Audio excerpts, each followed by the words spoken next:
नमस्कार, आप देख रहे हैं मिरर मीडिया। मैं हूं अनुपम कुमार। हमारे खास कार्यक्रम खबरनामा में स्वागत है आपका। आज हम बात करेंगे धनबाद से लेकर बंगाल तक की तमाम बड़ी खबरों को। इससे पहले हम देखते हैं आज की सुर्खियां।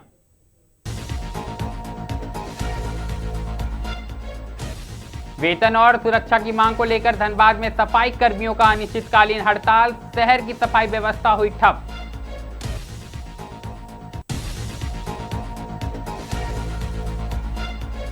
उत्तर भारत में शीतलहर का कहर, घना कोहरा और कड़ाके की ठंड से जनजीवन ठप। पहाड़ों पर पहली बर्फबारी शुरू।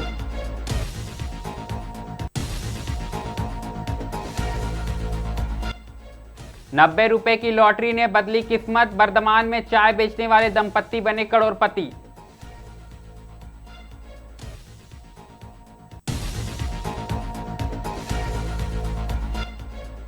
धनबाद में तेज रफ्तार का कहर, बेकाबू कार ने 4 वाहनों को रौंदा। युवक गंभीर रूप से घायल।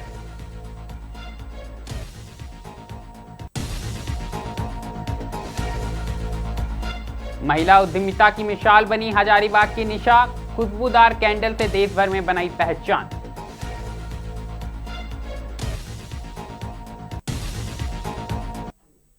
अब खबरें विस्तार से।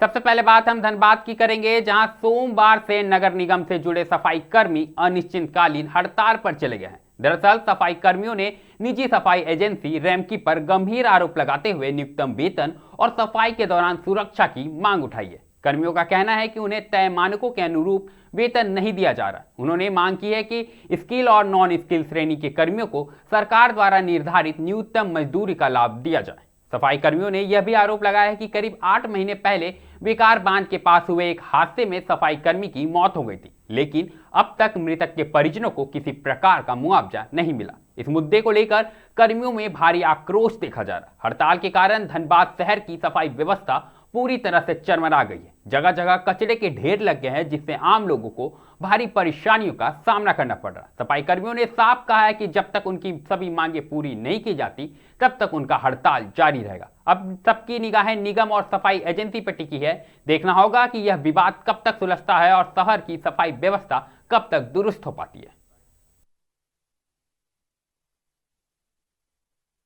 सर्वप्रथम तो आपको बता दें कि हम लोग सभी लोग रेमकी कंपनी के सफाई कर्मी हैं, जो डोर टू डोर जाकर के पूरे शहर को साफ करने का काम करते हैं। आज लगातार 6 महीने से हम लोगों ने अपने मौलिक अधिकारों को लेकर बहुत पत्राचार किया। नगर आयुक्त साहब से भी हम लोग मिलने का प्रयास किए, मिले भी, लेकिन हमारी मांगों पे अभी तक ये लोग उदासीन है। और हमारा जो प्रोजेक्ट हेड है, इतना तनाशा है कि हमारे किसी भी लोगों के साथ कभी भी ना बढ़िया से बात करना, ना कुछ करना। तो ये दमनकारी व्यवस्था के खिलाफ आज हम सभी मजदूर अपने कार्य को बहिष्कार कर धरना पे हैं। एक दिवसीय धरना है ये? नहीं, अनिश्चितकालीन धरना है। जब तक हमारी मांगों को बिल्कुल सशर्त नहीं माना जाएगा, तब तक हम लोग। हमारा 4 प्रमुख मांगे हैं। पहला वेतन से संबंधित है। जो हमारे हल्के वाहन, जो डोर टू डोर वाली गाड़ी ड्राइवर लोग जो चला रहे हैं, उनका जो कैटेगरी रखा गया है वो अर्ध कुशल में है, जबकि आपको वो पीला नंबर प्लेट है, वो कॉमर्शियल व्हीकल में आती है। कॉमर्शियल व्हीकल के सारे जो ड्राइवर है वो ट्रेंड में आते हैं और उनका सैलरी ट्रेंड के हिसाब से होना चाहिए, बट उनको अर्ध कुशल में रखा गया है। कितना सैलरी मिल रहा है? अभी उनको 12,500 समथिंग कुछ है। हम लोग उनका डिमांड जो ट्रेंड में होने पर 16,559 रुपया वेतन होगा। दूसरा, जो हम लोग जो पर्यवेक्षक लोग हैं, उनको 5 साल से एक ही कैटेगरी में रखा गया है, वो कुशल में, जबकि हम लोग को हाई स्किल्ड में होना चाहिए। हम लोग के साथ भी वो वेतन सही भुगतान नहीं किया। सुपरवाइजर का वेतन अभी 16,559 रुपया है। मेरा डिमांड है 19,555। कब से आप लोग डिमांड कर रहे हैं? डिमांड पिछले 6 महीना से इनको लेटर दिया जा रहा है। 14 लेटर दे चुके हैं। अभी तक कंपनी कोई भी वार्ता हम लोग से नहीं किया है। ये तो वेतन का मांगो, और क्या मांगे? बहुत सारे सर है, जैसे हम लोग को काम करने के लिए प्रॉपर जो सामग्री होना चाहिए वो सामग्री नहीं है। ना हमारे पास कुदाल है, ना बेलचा है, ना सेफ्टी ग्लव्स है, ना शूज है, और जिसके वजह से काम करने में बहुत तक कठिनाई हो रहा है। और गाड़ियों का मेंटेनेंस से रिलेटेड भी बहुत सारा इशू है, वो भी प्रॉपर तरीके से नहीं हो रहा है। और मुख्य मुद्दा ये, जब से आए हैं हमारे नए प्रोजेक्टेड मिस्टर अमित कुमार, तब से ये समस्या लगातार हो रहा है। ये कब से आए हुए हैं अमित कुमार? पिछले तकरीबन 6 महीना से यहाँ पर ये हैं। उसके बाद होता नहीं है काम? नहीं, विशेष वर्ग के लोगों को दिया जाता है, विशेष लोगों को ही मतलब कंपनी में नियुक्ति कराया जाता है। जितने पुराने वर्कर है उनको टारगेट करके हटाया जा रहा। अच्छा, अभी टोटल कितने वर्कर हैं आप लोग? 560। अगली खबर मौसम से जुड़ी है, जहां उत्तर भारत में मौसम ने एक बार फिर करवट ले ली है। भीषण ठंड और घने कोहरे की चादर ने पूरे उत्तर भारत को अपनी गिरफ्त में ले लिया, जिसने जनजीवन बुरी तरह से प्रभावित हो रहा है। दिल्ली एनसीआर सहित हरियाणा, पंजाब, पश्चिम उत्तर प्रदेश और राजस्थान के कई हिस्सों में सुबह से ही घना कोहरा छाया रहा। दृश्यता बेहद कम होने के कारण सड़कों पर वाहन रेंगते नजर आए और कई स्थानों पर यातायात प्रभावित हुआ। कोहरे की वजह से रेल और हवाई सेवाओं पर भी असर देखने को मिल रहा है। कई ट्रेनें देरी से चली, जबकि कुछ उड़ानों के समय में बदलाव किया गया है। दिल्ली एनसीआर में कड़ाके की ठंड ने लोगों की मुश्किलें बढ़ा दी है। न्यूनतम तापमान में लगातार गिरावट दर्ज की जा रही है, जिससे सुबह शाम ठिठुरन बढ़ गई है। ठंड से बचाव के लिए लोग अलाव का सहारा लेते दिखे। वहीं बेघर और जरूरतमंदों के लिए रेन बसेरों में भीड़ बढ़ गई है। स्कूल जाने वाले बच्चों और दफ्तर जाने वाले कर्मचारियों को ठंड और कोहरे के कारण खासा परेशानियों का सामना करना पड़ रहा है। इधर अगर हम पहाड़ी राज्यों की बात करें तो मौसम वहां भी सख्त हो गया है। कश्मीर घाटी, हिमाचल प्रदेश और उत्तराखंड में सीजन की पहली बर्फबारी दर्ज की गई है। ऊंचाई वाले इलाकों में बर्फ की सफेद चादर बिछ गई है, जिससे तापमान में भारी गिरावट देखने को मिल रही है। कश्मीर के कई क्षेत्रों में शून्य से नीचे तापमान दर्ज किया गया है, जबकि हिमाचल और उत्तराखंड के पर्वतीय जिलों में ठंड और पालों का असर साफ तौर पर नजर आ रहा है।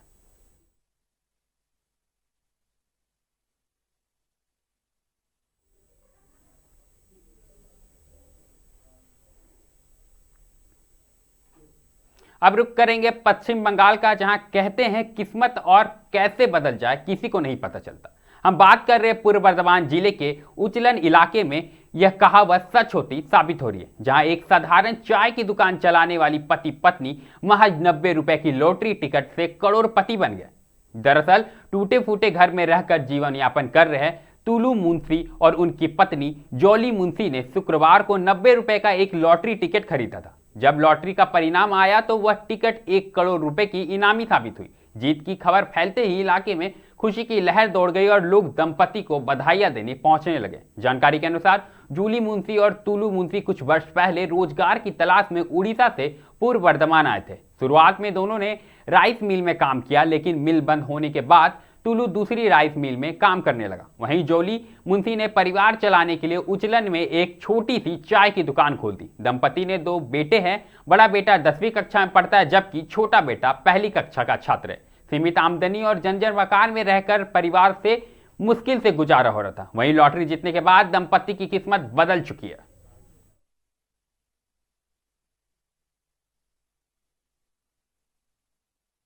দিদি এতদিন পরের জায়গায় আছেন, পরের মতো করে এই নতুন নতুন জায়গা বনি নতুন জায়গা বনি জায়গা কিনিগিরি নতুন জায়গা ঘর করি ঘর করবেন। আচ্ছা, কতটা আনন্দ লাগছে? ভালো আনন্দ হচ্ছে। এর আগে লটারি কাটতেন? নাটটারি বেলে বেলে কাটে, মাঝে মাঝে কাটেন, তাই তো? আচ্ছা আমার কর্তা সবদিনে কাটে। আচ্ছা, আপনার কত সব দিনই কাটে, কিন্তু আপনি মাঝে মাঝে কাটেন। ক টাকার কেটেছিলেন সেদিন? 90 টাকা। 35 টাকার। এটা হচ্ছে দত্ত এজেন্সি, উচালন, পূর্ব বর্ধমান। এখান থেকে টিকিট কেটেছিল? কবে কেটেছিল? কিভাবে পেলো টাকা? 19 তারিখে কেটেছিল 11:30টার সময়। তারপর যেরকম ভাগ্য সেরকম ফল। ওই 1:20 দিকে ওনারা রেজাল্ট দেখছেন হয়েছে। আমরাও এখানে কম্পিউটারে চেক করলাম, আমাদের কোম্পানির থেকে কল এলো যে আপনাদের ফার্স্ট প্রাইজটা লেগেছে। এই প্রথম দোকান করার পর এত বড় একটা সাফল্য আপনাদের, এটা কিভাবে নিচ্ছেন, কিভাবে দেখছেন? এটা মুখে ভাষায় প্রকাশ করার মতো নয়, এতটা আনন্দেরই ব্যাপার। এই যে শুধু আপনি নয়, একটা পরিবারের হাসি ফোটালেন আপনারা, আপনাদের মাধ্যমে সেটা সেই পরিবারের সঙ্গে কিভাবে যোগাযোগ করলেন আপনি? रुख एक बार फिर धनबाद का करेंगे, जहां बरबड्डा थाना क्षेत्र के भेलाटाड़ में 8 लेन सड़क पर रविवार देर रात तेज रफ्तार और लापरवाही ने एक बार फिर कहर बरपाया है। दरअसल एक बेकाबू हुंडई कार ने एक के बाद एक 4 वाहनों को अपनी चपेट में ले लिया। हादसे में 4 वाहन बुरी तरह से क्षतिग्रस्त हो गए, जबकि एक युवक गंभीर रूप से घायल हो गया। घायल युवक की पहचान निखिल मोदी के रूप में हुई है, जिन्हें बेहतर इलाज के लिए दुर्गापुर रेफर किया गया है। प्रत्यक्षदर्शियों के अनुसार हादसा मैंको मोड़ से गोल बिल्डिंग की ओर जाने वाली सर्विस लेन पे हुआ। तेज रफ्तार हुंडई कार ने पीछे से चल रही कार को जोरदार टक्कर मार दी, जिससे वह सड़क पर पलट गई।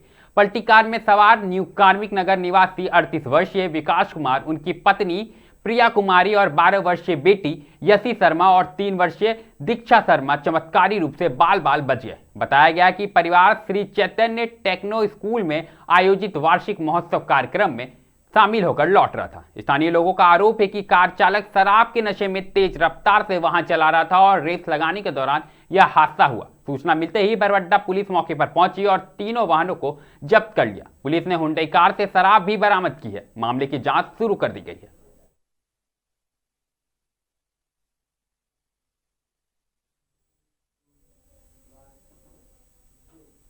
वक्त हो चुका है एक छोटे से ब्रेक का। ब्रेक के उस पार फिर मुलाकात होगी अन्य खबरों के साथ।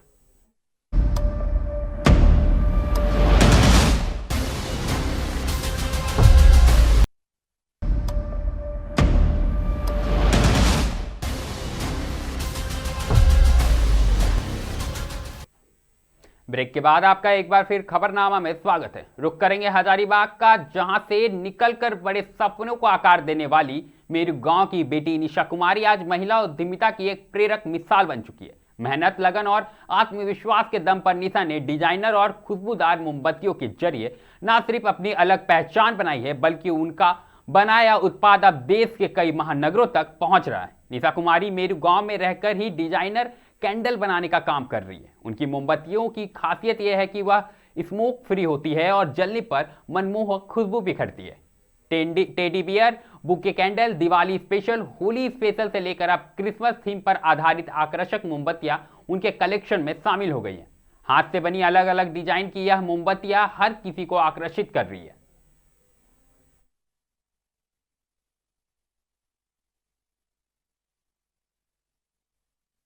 बहुत वैरायटी का बनाते हैं, कस्टमाइज के साथ साथ बनाते हैं हम लोग। सीक्रेट मैसेज कैंडल्स भी बनाते हैं, जैसे लोगों को अपना सीक्रेट, किसी को हैप्पी बर्थडे सरप्राइज देना हो, एनिवर्सरी देना हो, तो मैं उसके थ्रू मतलब वैसे भी डिज़ाइन कर देती हूँ। कोई 10 मिनट के बाद दिखेगा, वो मॉम के थ्रू बनाती हूँ। कुछ लड्डू बनाती हूँ, बर्फ़ी, स्वीट्स, जो भी वैरायटी होता है वैसे करके बनाती हूँ। तो लोग अगर मेरे से कस्टमाइज करके ऑर्डर करना चाहते हैं तो मैं इनको, मेरा जो इंस्टाग्राम आईडी है वहाँ पे जाके वो लोग डायरेक्ट मैसेज करेंगे, अपना इंक्वायरी बताएंगे कि, और उन लोग को अपना जो प्रोडक्ट चाहिए, जैसा प्रोडक्ट चाहिए वो अगर बताएंगे तो मैं उनको वो करके दे देती हूँ।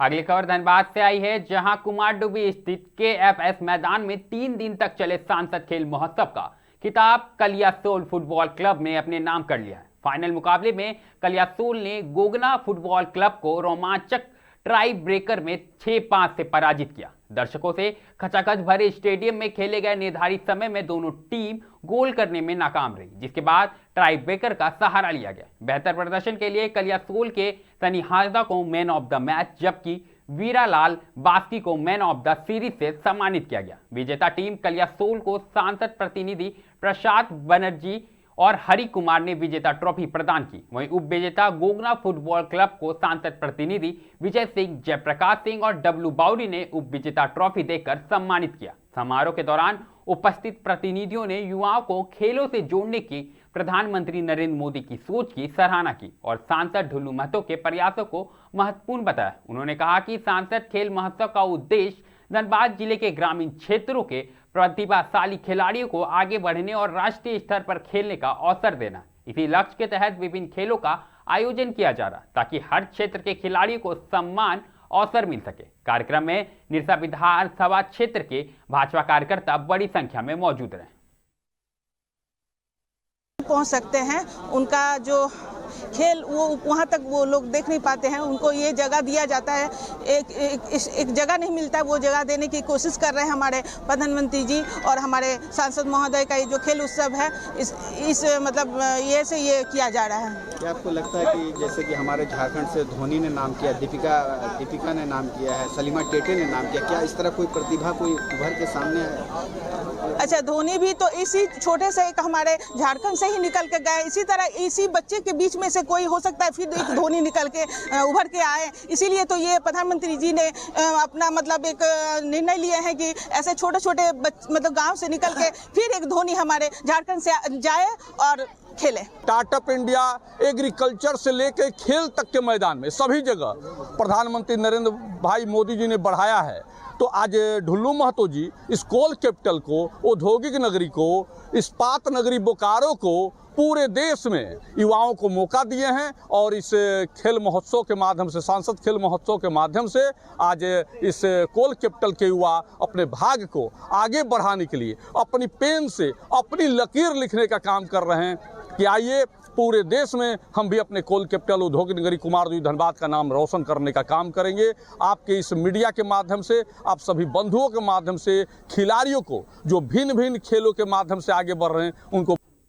धनबाद के बाद एक बार फिर रुख करेंगे पश्चिम बंगाल का, जहां जमुरिया में चकडोला चौराहे से जमुरिया तक की मुख्य सड़क अब सफर नहीं बल्कि जोखिम बन चुकी है। हालात ऐसे हैं कि लोग तंज में इसे जन्नत का रास्ता कह रहे हैं, जहां थोड़ी सी लापरवाही सीधे जान पर भारी पड़ सकती है। इंडस्ट्रियल एरिया से होकर गुजरने वाली यह सड़क जगह जगह उखड़ी हुई है, कहीं तारकोल गायब है तो कहीं गहरी नालियां और गड्ढे हादसों को खुला नहीं उतार दे रहे। इस जर्जर सड़क से हर दिन हजारों लोग गुजरते हैं।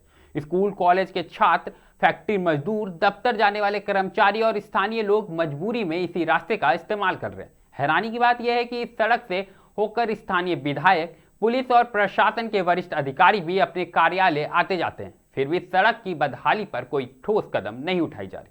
मामले में जमुरिया विधायक हरिराम सिंह ने बताया कि चकडोला से जमुरिया तक की खराब सड़क को लेकर जिला मजिस्ट्रेट को तस्वीरें के साथ पत्र भेजा गया। उन्होंने भरोसा दिलाया कि सड़क की मरम्मतीकरण जल्दी शुरू की जाएगी।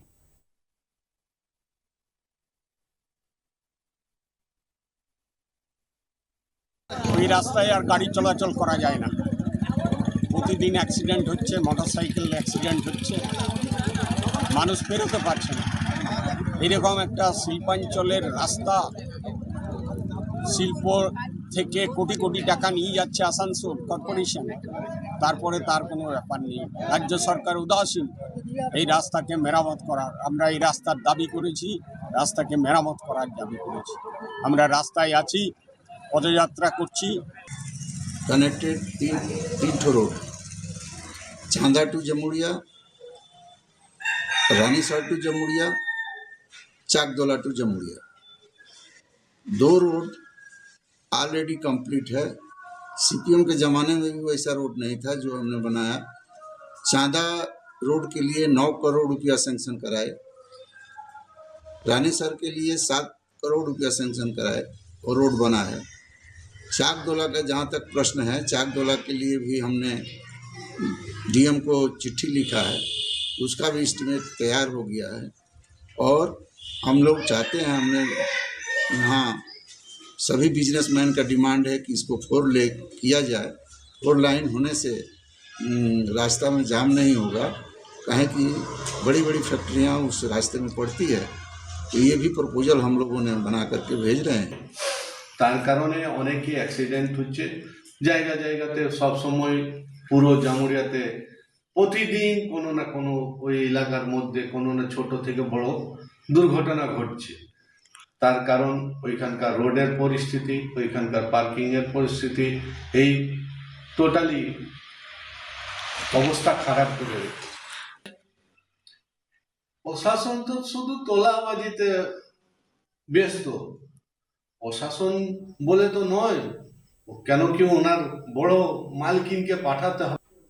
एक बार फिर बात धनबाद की करेंगे, जहां डीएमएफटी की अहम बैठक सोमवार को न्यू टाउन हॉल में शुरू हो गई है। बैठक में जिले के समग्र और संतुलित विकास को गति देने के उद्देश्य से विभिन्न विकास योजनाओं के अनुमोदन प्रस्तावों पर विस्तार से चर्चा की जा रही है। डीएमएफटी मत्स्य, शिक्षा, स्वास्थ्य, पेयजल, सड़क, स्वच्छता समेत बुनियादी सुविधाओं को मजबूत करने वाली योजनाओं पर मंथन किया जा रहा है। बैठक की अध्यक्षता उपायुक्त आदित्य रंजन कर रहे हैं। इसमें एसएसपी प्रभात कुमार, उप विकास आयुक्त सहित जिला प्रशासन के वरिष्ठ अधिकारी मौजूद हैं।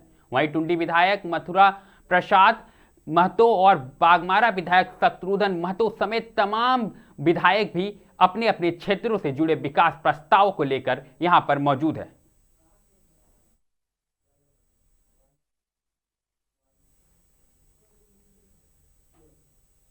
खबरनामा में अभी के लिए फिलहाल इतना ही। ऐसे ही तमाम खबरों से हम आपको अवगत कराते रहेंगे। बने रहें मिरर मीडिया के साथ।